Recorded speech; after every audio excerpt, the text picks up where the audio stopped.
Happy hump day, my friends, and welcome back into another edition of Prime Sports World. I'm, of course, your host, David On Point Huffman, right there, my co-host, Mr. T.J. Hopkins. And on today's episode of the Prime, we're going to be breaking down the Baltimore Ravens, the team that was the number one seed in the AFC last season.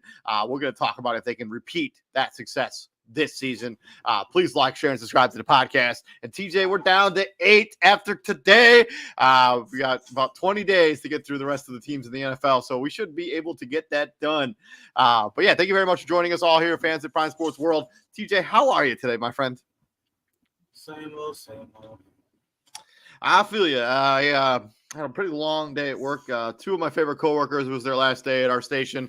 They're moving on to other next star opportunities. So wish them both nothing but the best from us here at Prime Sports World. But let's talk about the Ravens, my friend. Let's talk about Lamar Jackson. Lamar Jackson should have been a virtuoso, unanimous MVP last season. Let's talk about if he can repeat that kind of success again this season. Last season, 3,600 yards passing, 24 touchdowns, 7 picks. He also had a pretty good season on the ground with 800 yards there, with 5 more touchdowns. It's his second MVP for Lamar Jackson as he continues to build up what is probably going to be a Hall of Fame resume when it's all said and done. He has 2 MVPs. He's getting in the Hall of Fame. Okay. No, he has 2 MVPs. Like, what 2-time MVP isn't in the Hall of Fame? I don't know. I don't have any of those numbers in front of me, but I imagine, if you got 2 MVPs, I imagine you'll make the Hall of Fame. But anyways, as it stands, let's talk about, Lamar Jackson. Yeah. Did he benefit from the fact that a lot of the other quote unquote candidates were having down years? Because you look at his numbers, the completion percentage is, the best completion percentage he's had since he started in the NFL. But still 24 touchdowns and 7 picks, 3,600 yards. It's really not MVP numbers when you think of MVP. But he was the best player in the NFL last season by far. And you don't put those numbers on paper. And his team was the best team. Yeah. Lamar Jackson is, in my opinion, the only quarterback who they no matter what his success is, they move the goalpost for him. The knock on him coming into the league was he's a running quarterback, he can't throw. Then he leads the league in touchdown passes. Pretty impressive for a guy who can't throw. Yep. Right. 67% completion percentage this most recent season. That's pretty damn good for a guy who can't throw. Now it's he's 2-4 in the playoffs. So people just constantly move the goalposts for Lamar Jackson, as long as it fits their narrative, whatever it is about him, they move it so it fits that narrative. Can he repeat his MVP season? Probably, but he won't get the MVP votes. I think he's in the same boat as Patrick Mahomes as when it comes to voter fatigue. That makes sense. I'm not sure it's quite to that level, but yeah, I do kind of see what. I think if Lamar Jackson balls out, I think people are fatigued of Patrick Mahomes. Lamar Jackson, because he hasn't won anything besides MVPs. He hasn't gone to the Super Bowl. He hasn't won a Super Bowl MVP. It just feels different. No, but go ahead if you can feel that way. Voter fatigue is voter fatigue. Like, what else? What else is it? What's his name? Todd Monken. It goes going back to that AFC Championship game against Kansas City. That was the worst game plan I've ever seen a coaching staff put together, because it was you abandoned the run early, basically run it 6 times in the entire game. This is a team that out of won left field. They won their game. You won your games running the ball. It was so out of left field that we at home are like, what are you doing? That's not your style of play. Um, Even when they had opportunities to score, they want to blame Lamar Jackson, but he throws the ball to Zay Flowers. He didn't tell Zay Flowers to fumble the ball. Nope. He also didn't tell him to taunt either. He didn't right. He didn't tell. Now, to me, that's soft. Like that's soft. Like, you call a unsportsmanlike conduct on Zay Flowers, but you don't call one on Travis Kelce, who taunts the whole game. By the way, did it the whole game. That's one of those. If you call it one way, you gotta call it the other way. Either call it or don't. Either call it like that or don't call it at all. Because you can't have Zay Flowers. But I mean, but also that had very little impact on the actual like they got the first down and then they basically fumbled the ball to play after that. So, but yeah, he didn't tell Zay Flowers to fumble that football away and basically changed the game entirely. Changed the game because that makes it a one score game. Now, the only thing I will get on Lamar Jackson for is, bro, no one told you to throw the ball in the triple coverage. Like that was stupid. That was stupid on your part. This season's different because he has a guy in that backfield with him that can. It's not just all on him anymore. It's not just on Lamar to ice the clock, kill the clock. You get what I'm saying? He can hand that ball up. He can hand that ball up to King Henry. And King Henry can more than ice the clock. And it also puts that just upgraded their RPO game to maximum levels. Because if you're the defense, it's gonna be tough. It was probably like a 70-30. Lamar's keeping that ball. Now it's a legit 50-50. It's either going to be Lamar or it's going to be Derrick Henry. And you really got to honor who it is. And he's gotten to a point where he's gotten to a point in his passing game where stacking the box don't affect him no more. Yeah, I mean, his completion percentage speaks for itself. Put 8 in the box against Lamar Jackson if you want to. But I will be on record. I do not think he's going to win another MVP, at least not this season. But I think he will have a very good season. I think the numbers that he put up last season, he will put up numbers similar to the numbers he put up last season. 3,600 yards, 24 touchdowns, 7 picks. I just don't think it'll be good enough to win the MVP this upcoming season. From there, let's talk about the other side of the football. Let's talk about Kyle Hamilton. Really broke out last season. A lot of people talking about him being like kind of like that dark horse pick for DPOY, not even a dark horse. He's just kind of become one of these betting favorites for DPOY. Does Kyle Hamilton have a legitimate argument, a legitimate chance to win Defensive Player of the Year this year? No. Is it because he's not an edge rusher where he's not going to have all these gaudy sack numbers? Like he's a safety, so his numbers are going to be a little bit diminished. No, I just think the team he's on is just too stacked. There's other guys on that team that you think of before you get to Kyle Hamilton. Like, I don't know, man. I'm telling you, I'm going to go on record right now and say that when it's all said and done, Kyle Hamilton will be the DPOY. Over Roquan Smith. Did Matthew Judon get traded from the Patriots to the Falcons today? Today. Like a few wow, that is a really good move by the Falcons. Wow, what? He's 32 years old. I mean, he's still good though. I know he was banged up a lot. Like, he's been banged up the last couple of seasons, but when Matthew Judon's healthy and exactly, classic Ryan Pace, but that's not what we're here to talk about. Anyways, back to Kyle Hamilton. He's just kind of gotten better every season. Like I know he's kind of gets lost in the shuffle with how good this defense is. With Owe and Justin Madubuike and Kyle Van Noy and Marlon Humphrey and Marcus Williams, but Kyle Hamilton is a sideline to sideline guy. He will be an impact player every single play. He's going to win DPOI. There you go. You can take that to Vegas and place your little bet with it. So you went think about that.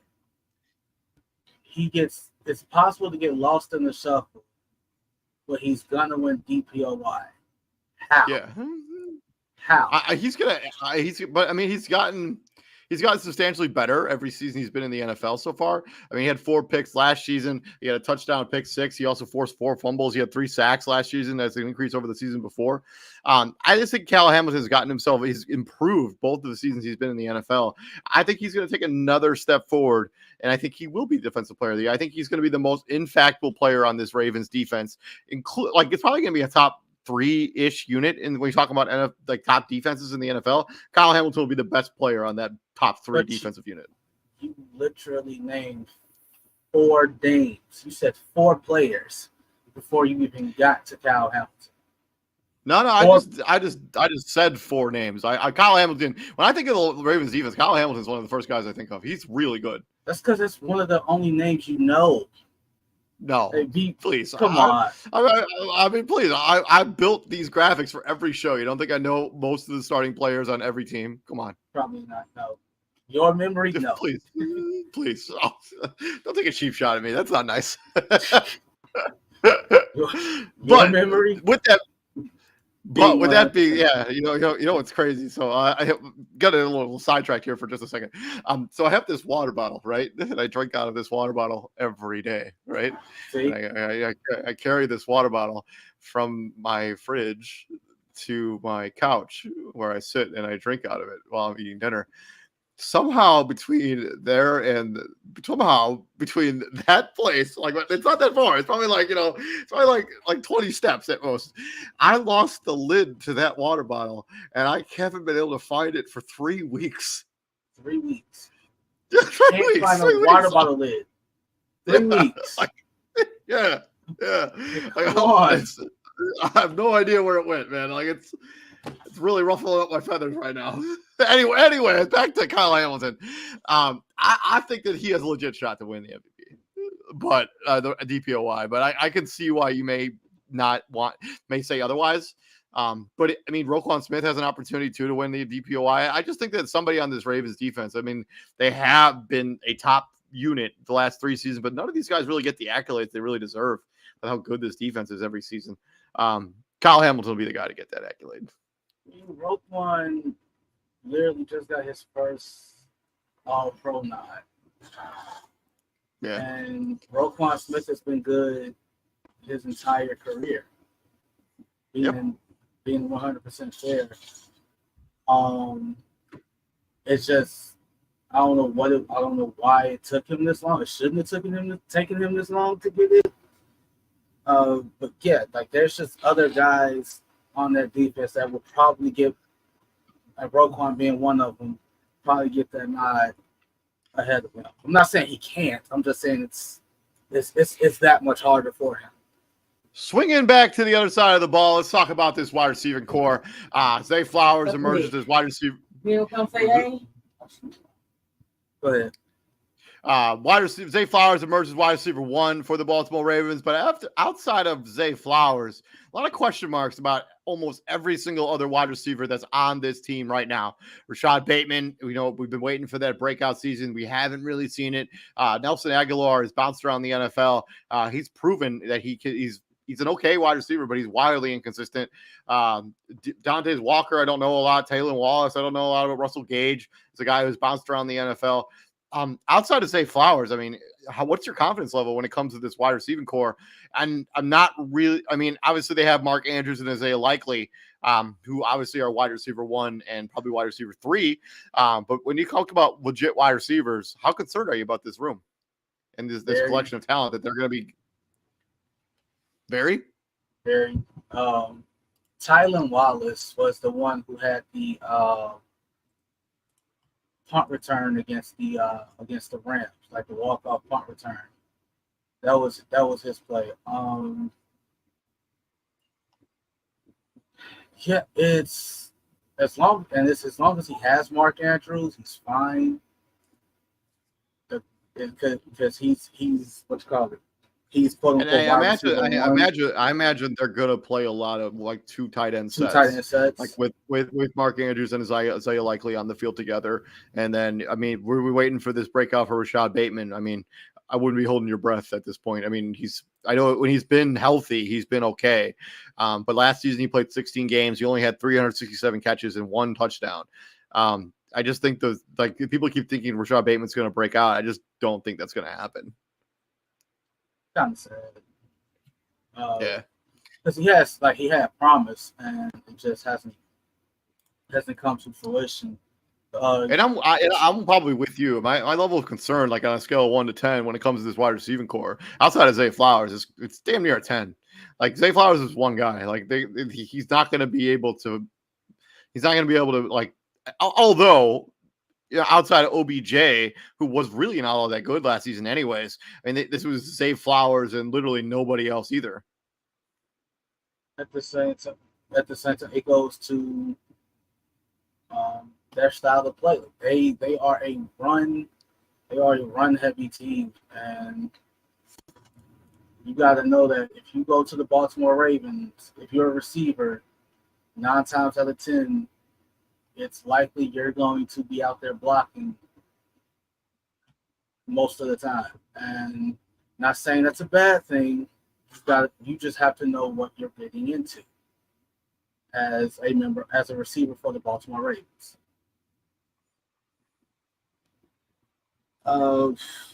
Yeah, you said it's going to be a lot of 2 tight end sets, likely on one side, Andrews on the other, and whoever proves to be the best receiver out that bunch.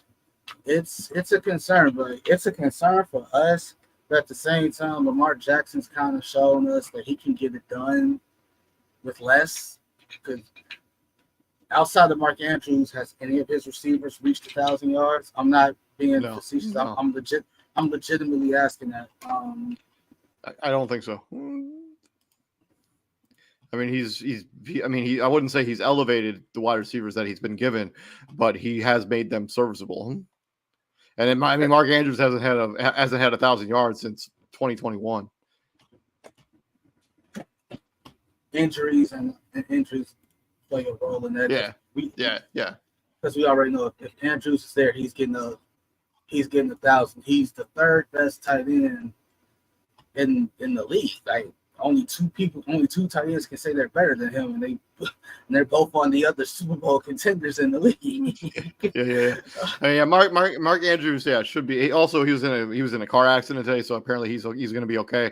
So hopefully okay. The best wishes out. So the best wishes for him out there as well. But yeah, I'm pretty concerned about the wide receiver room. Let's talk about their draft. So they took a corner out of Clemson, Nate Wiggins, right about where people thought he would go.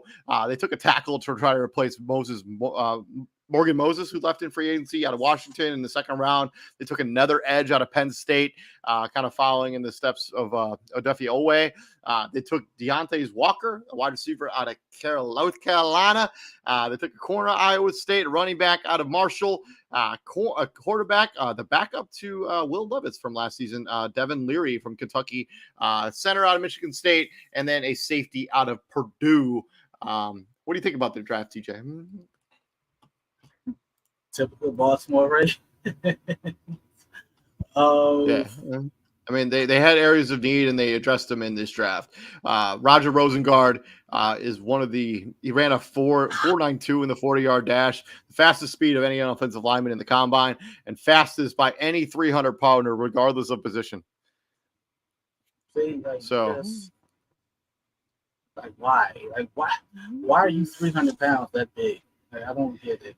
As 2 years as a starting right tackle for the Washington Huskies, didn't allow a single sack in 1,100, basically 1,200 passing blocking snaps.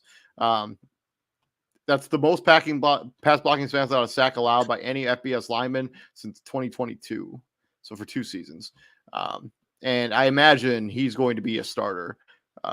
No, they have him as a backup to Patrick Mikari, but we'll see how long that lasts. But they had a needed tackle with Morgan Moses leaving from free agency.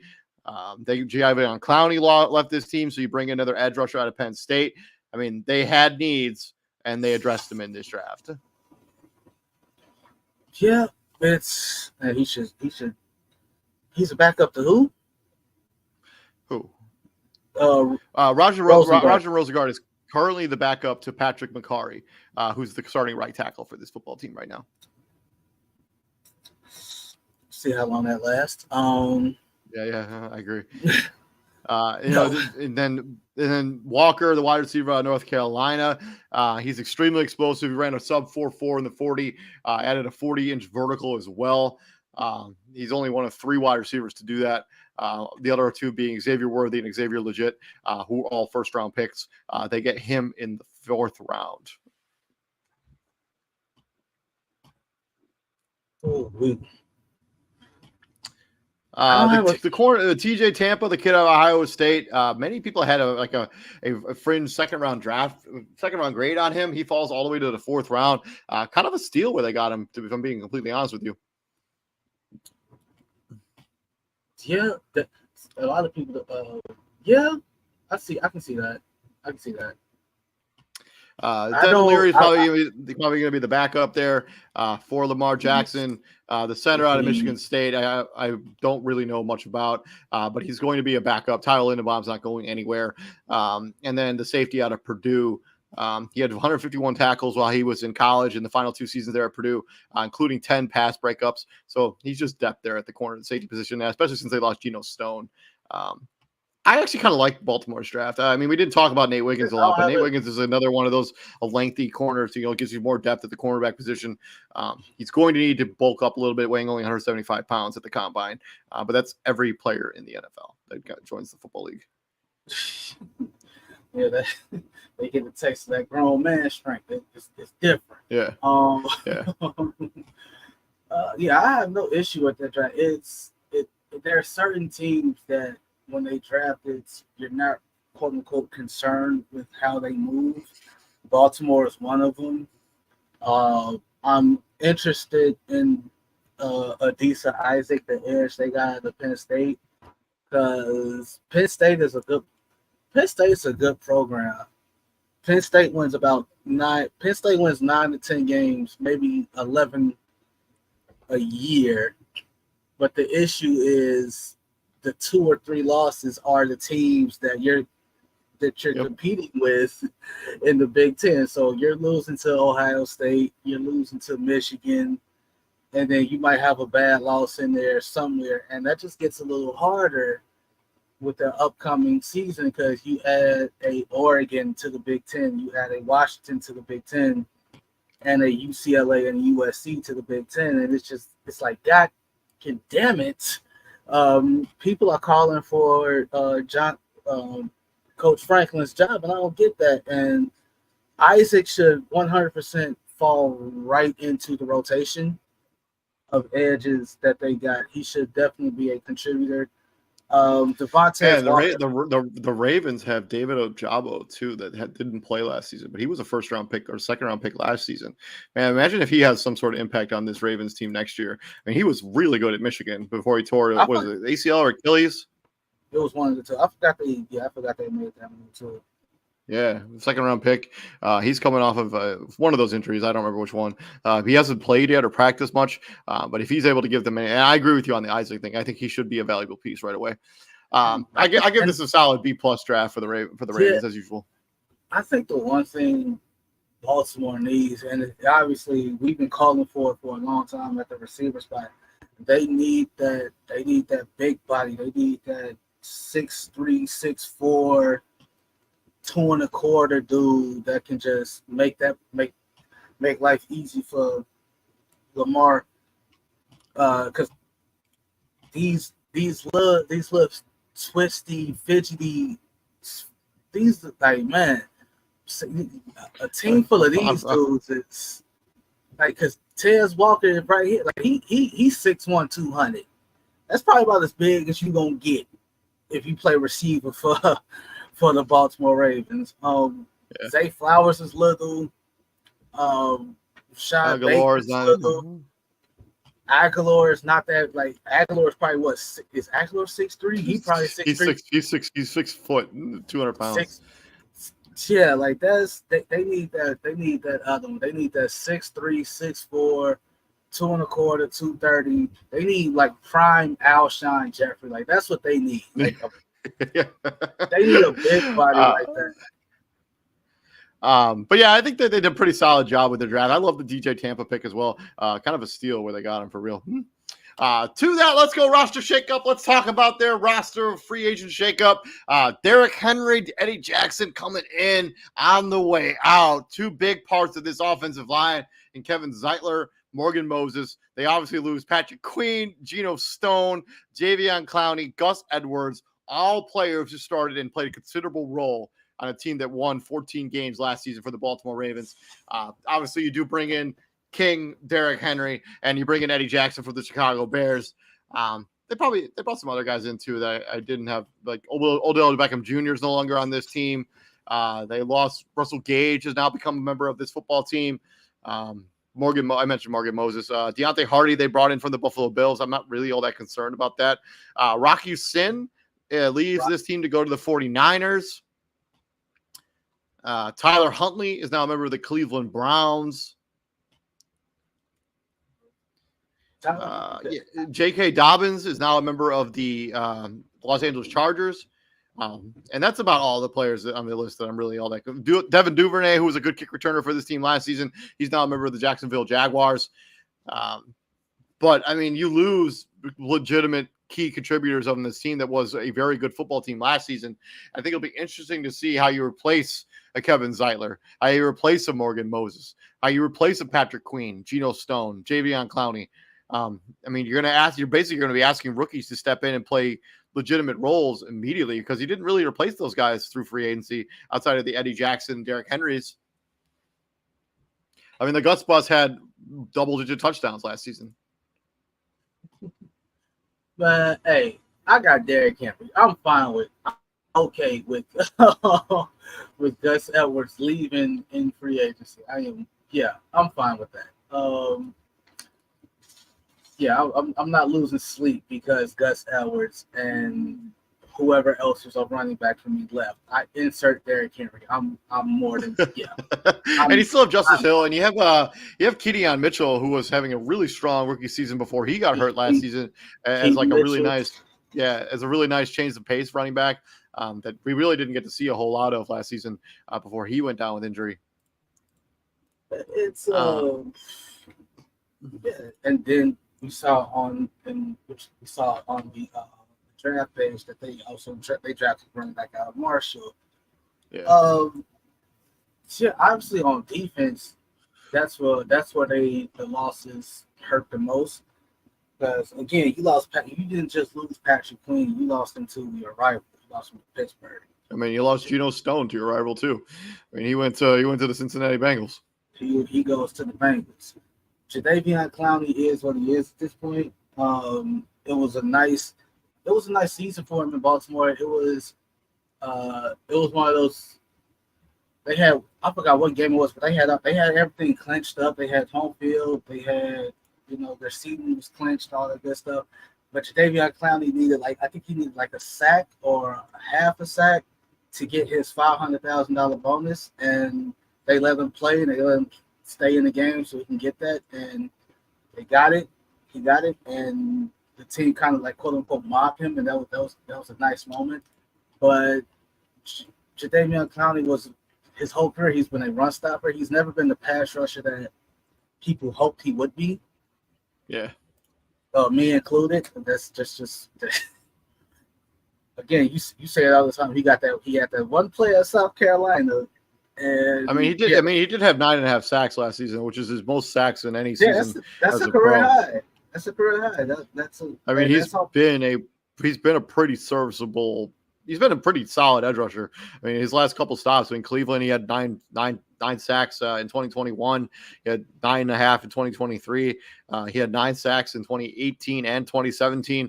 I mean, he's been a pretty good edge rusher. Like, if you needed a guy, you bring him in at the very last minute. I think he's going to be good in Carolina.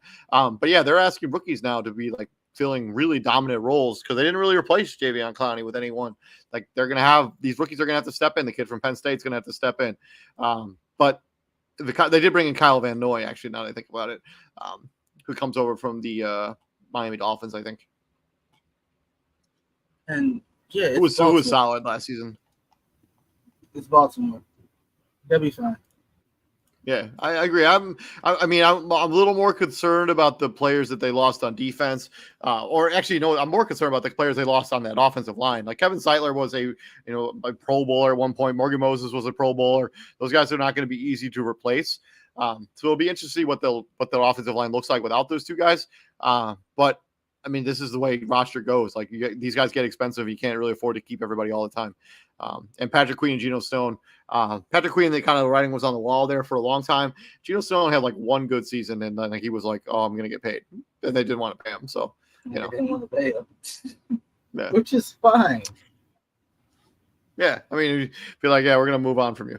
But yeah, I think bringing in Derrick Henry, Eddie Jackson. I mean, Derrick Henry was the crown jewel of this free agent class. Eddie Jackson, if he can stay healthy, is still a really good safety in the National Football League. It's just that question of that health for him. Yeah, I mean, we're not that far removed from him being a Pro Bowler. We are not. We're not. But the NFL don't think like that. It's a "what have you done for me lately" league, and the last time we saw Eddie Jackson, he was being carted off on the field, and it sucks. From the roster shakeup, let's talk about the schedule, and let's start on the negative side. Let's talk about the floor for the Baltimore Ravens. TJ, what do you got the floor for the Ravens here? The floor is 11-6. That's the floor. The floor is 11-6, and they lose in like the divisional to, I don't know, maybe they cross paths with they cross paths with a KC super early or a Cincinnati or somebody like that. I'll go my floor. I think my floor is probably a little bit more bleak than yours. I'm going to go 9-8 as the floor. I have them losing. So here's the losses real quick. So I got Kansas City, Dallas. I have them splitting with Cincinnati and with Cleveland. I have them losing that game. Oh wait, hold on. What is it? 1, 2, 3, 4. Hold on. And then they go to Tampa and they lose that game. Why did I put Tampa Bay, man? That's bad. 5. And then I have them losing to Houston. That's 6. So I guess I'm not as bleak as I thought it was. I'm 11-6 for the Baltimore Ravens as their floor, as the absolute floor. That's what I said. 11-6. Yeah. All right. My bad. I had to do a little bit of counting here. Hold on. You get you open the season. You open the season against KC. I still think you can beat Kansas City. Then you get the Raiders. I think it's good. I think that'll be tough going up against the reigning Super Bowl champs on ring night, on banner night. Even though the Lions did it last season, but I expect Travis Kelce and Chris Jones to be there on the field and not in the building and in the stadium, wherever they're going to be. So, well, here's the thing: Kansas City has to now prep for the shiny new toy, which is Derrick Henry. The difference now is Derrick Henry now has a quarterback who can make the throws that Ryan Tannehill and Will Levis could make. So it's like, we're just going to load up 9 in the box against Derrick Henry and the Titans and make the quarterback beat you. The Ravens have a quarterback who can beat you. Yeah. I mean, on the other side of the coin, I mean, they could realistically win 14 games again this season. I mean, they could sweep the AFC North. I still think they lose to Kansas City. I still think they lose to Dallas, and I think Houston gets them at the end of the season. But I could see a scenario where they sweep Cincinnati and they sweep Cleveland, and they win. They're a 14-win team again this season, and they're the number 1 seed in the AFC. Absolutely, I see that too. Absolutely can see that because like for what it's worth, you still have a quote unquote somewhat easier schedule. Like we don't know what the hell Dallas is going to be. I mean, we don't really know what Philadelphia is going to be like given their collapse at the end of the season last year. I mean, they benefit from the fact that, we don't really know what Deshaun Watson is going to look like as a member of the Cleveland Browns. And I don't think there's any kind of real plan. Like if he isn't right, what that's going to look like for since Cleveland. This could very easily be the number 1 seed in the AFC again this season. And we're talking about Lamar Jackson as back-to-back MVP. I know he's back, but it's at the point where now you got to ask this question: how long are the Cincinnati Bengals gonna have Joe Burrow? Can Baker Mayfield repeat what he did last season? Yeah. Denver's probably coming to back with a rookie quarterback. Same thing with Washington. Washington's completely rebuilding. Same thing with the Chargers. Is Justin Herbert going to be healthy by this point? Is Khalil Mack going to be healthy by that point? Dealing with plantar fasciitis. We're not even sure how good the Chargers are going to be, anyways. I mean, I know they want to be competitive, but it could be a little bit of a mini rebuild there. They're in Los Angeles, at least for one season. The Giants, come on, man. Please. As long as that game's not prime time, we gonna be all right. and I think in Pittsburgh is the same deal. Like, we don't really know what the quarterback situation is going to be like in Pittsburgh. How are either of those two guys going to play? I mean, based on what we've seen out of the last 2 seasons out of both of them, I mean, it doesn't exactly instill you with confidence that either of those guys are going to be good enough to really put Pittsburgh in a place where they need to be. And you're right. I mean, this is actually not a difficult, like, for a number one, like a top, like a division winning team, a team that was the number 1 seed in the AFC last season. This isn't that bad of a schedule.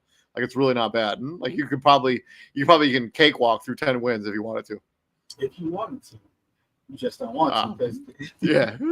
But Baltimore should be one of the powerhouses in the AFC again this season. I don't think that's really up for debate. We'll see how good they actually end up being once we start playing games that matter.